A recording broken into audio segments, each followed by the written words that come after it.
igoro nyaka Ramogi jwang' apisas mawuok e migawo mar thieth, migawo mar pur kod mano mar kit chwech mawuok e counties ma Nairobi, Nakuru kod mano ma Nyandarua ochuogo yore mago mag puonjo oganda e wi chiemo makare kitiyo kod yore mopogore opogore mag medo ndadhu e mok oduma. Winjruok ma kamae obedo tok romo mar ndalo adek mar apisas manitie kacha e boma mano ma Naivasha, romo mano sir kod riwruok mar piny owacho mano miluongo ni Global Alliance for Improved Nutrition Gain mabende nitie kar kanyo. Wawinjane ka Simfros Okinda miyo ler. En lipot mano yangi kod sirikand counties adek kamoting'o Nairobi, Nakuru kod Nyandarua.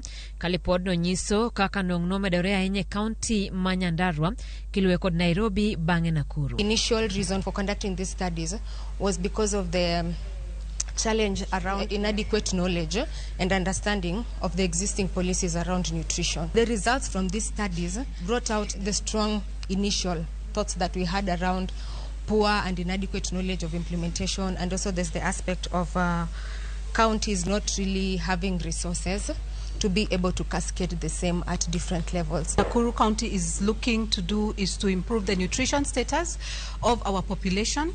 Currently, Nakuru County has a stunting level of 18.5% among children under 5, which has been a great improvement from the previous 27.9%. Onyidore lela ni joma tiyo kod moko oduma kod chiemo mamoko ok ng'ira ng'eny mar nyinyo ma chiemo go kelo e del. Kamano bende nyithindo mathoth koso chiemo man kod ndadhu makare to anya nyithindo modak e gwenge. About half of the commercial flour or packaged flour in Nairobi is what is fortified. So we are still appealing for more market level surveillance, and this is what GAIN is supporting us to do, so that as we continue to do that surveillance, then we are going to actually pick out which flour is fortified and which is not fortified, and we keep appealing to our city dwellers to be able to consume food from reliable sources. Apisas gi koro ni kod ting' mar puonjo jodak e county mag adekgo ber mar miyo nyithindo chiemo makare. Apisas mawuok e riwruok mar Care bende ogolo puonj ne mine kaachiel kod nyithindo manyiri. We put women and girls at the center of all that we do, and this is basically because we are trying to alleviate poverty and ensure inclusion.